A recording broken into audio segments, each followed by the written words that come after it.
Hi everyone, today we're going to talk about logical fallacies, which are ways that thinking can go wrong in an argument.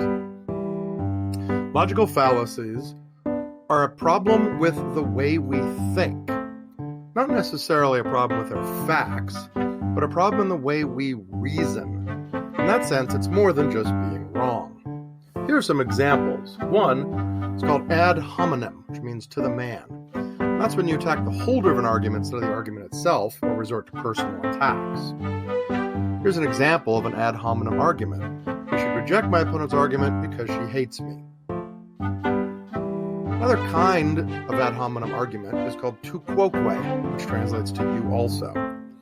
It's similar to ad hominem in the sense that it attacks a person.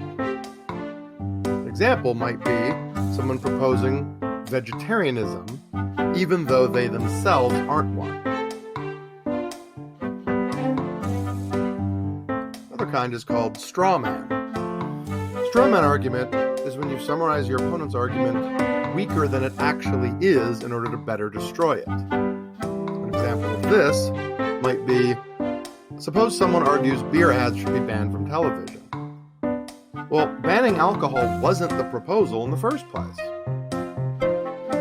Another kind of logical fallacy is the false dilemma.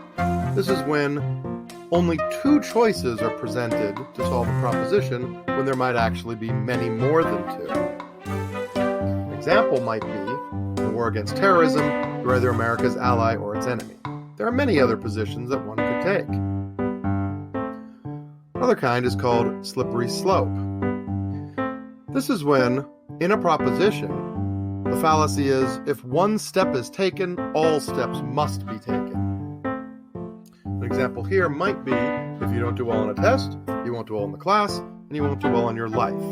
Those things do not necessarily follow. Circular argument, or circular reasoning, is assuming the conclusion of a premise in the premise itself, or starting where you hope to finish and finishing where you start. Circular arguments, we use what we're trying to prove as proof of that thing itself. Here are some examples of how we might argue in a circular fashion.